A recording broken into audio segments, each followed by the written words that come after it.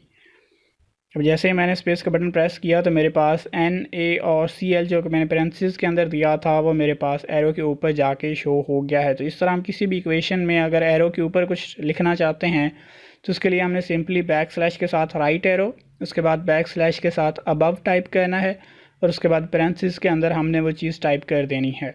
इसी तरह से अगर आप एरो के नीचे कुछ लिखना चाहते हैं तो पहले बैक स्लैश राइट एरो, उसके बाद बैक स्लैश बिलो, स्पेस दे के पैरेंथेसिस के अंदर हम वो वैल्यू लिखेंगे जो हम एरो के नीचे लिखना चाहते हैं। तो जैसे ही हम उसको लिख के अगेन स्पेस प्रेस करते हैं तो हमारे पास वो एरो के नीचे वैल्यू जो है वो ऑटोमेटिकली शिफ्ट हो जाती है।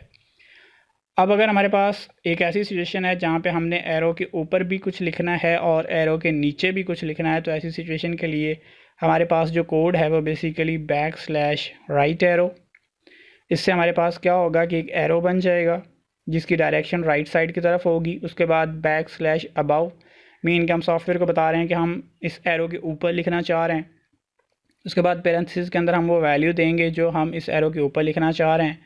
जैसे ही हमने वो वैल्यू दी तो वैल्यूज़ जो हैं वो सॉफ्टवेयर उस एरो के ऊपर जो है वो शो कर देगा। उसके बाद back slash below, it means कि हम सॉफ्टवेयर को बता रहे हैं कि हमने ये वैल्यू जो है वो एरो के नीचे शो करनी है। अब यहाँ पे आप जो भी वैल्यू टाइप करेंगे वो आपके पास एरो के नीचे जाके शो हो जाएगी। तो इस तरह से आप किसी भी इक्वेशन में एरो के ऊपर भी कुछ वैल्यू जो है वो शो कर सकते हैं, एरो के नीचे भी कुछ वैल्यू शो कर सकते हैं, या दोनों प्लेसेस के ऊपर मीन्स के उसके ऊपर भी और उसके नीचे भी, दोनों डायरेक्शंस के अंदर आप वैल्यूज़ चाहें उसको शो कर सकते हैं। अब ये वैल्यूज़ ये टेबल आपको मिलेगा कहाँ से? उसके लिए सिंपली आपने फाइल के बटन पर क्लिक करना है, उसके बाद ऑप्शंस में जाना है, ऑप्शंस के बाद आपने प्रूफिंग में जाएं, प्रूफिंग के बाद आप ऑटो करेक्ट ऑप्शंस में जाएं तो यहाँ पे आपके पास जो है ये एक सिंपल से टेबल की फॉर्म के अंदर आपको ये सारे के सारे जो कोड्स हैं वो भी दिए गए हैं और उनके लेफ़्ट साइड पे जो है लेफ़्ट साइड पे कोड्स हैं बेसिकली आपके पास, और राइट साइड पे जो है वो सिंबल्स दिए गए हैं। तो यहाँ से आप कोई भी सिंबल जो है उसको फाइंड कर सकते हैं और उसका जो कोड है आप उसको भी फाइंड कर सकते हैं कि अगर मैं एक ये कोड टाइप करूँगा तो इससे मेरे पास ये सिंबल जो है वो स्क्रीन पे जाके प्रिंट हो सकता है। इस तरह से आप किसी भी इक्वेशन को डिफरेंट वेज़ के अंदर जो है वो टाइप कर सकते हैं। जो थर्ड मेथड है वो बहुत ज़्यादा आसान है। उसके लिए सिंपली ये है कि आपने कोड्स जो हैं उनको थोड़ा सा मेमोराइज़ करना है। उसके बाद आप सिंपली जैसे जैसे कोड टाइप करते जाएंगे तो आपके पास वो इक्वेशन जो है वो ऑटोमेटिकली टाइप होती जाएगी। होप सो कि आपको अंडरस्टैंडिंग हुई होगी। अगर कोई क्वेश्चन है तो आप लोग कमेंट्स में पूछ सकते हैं।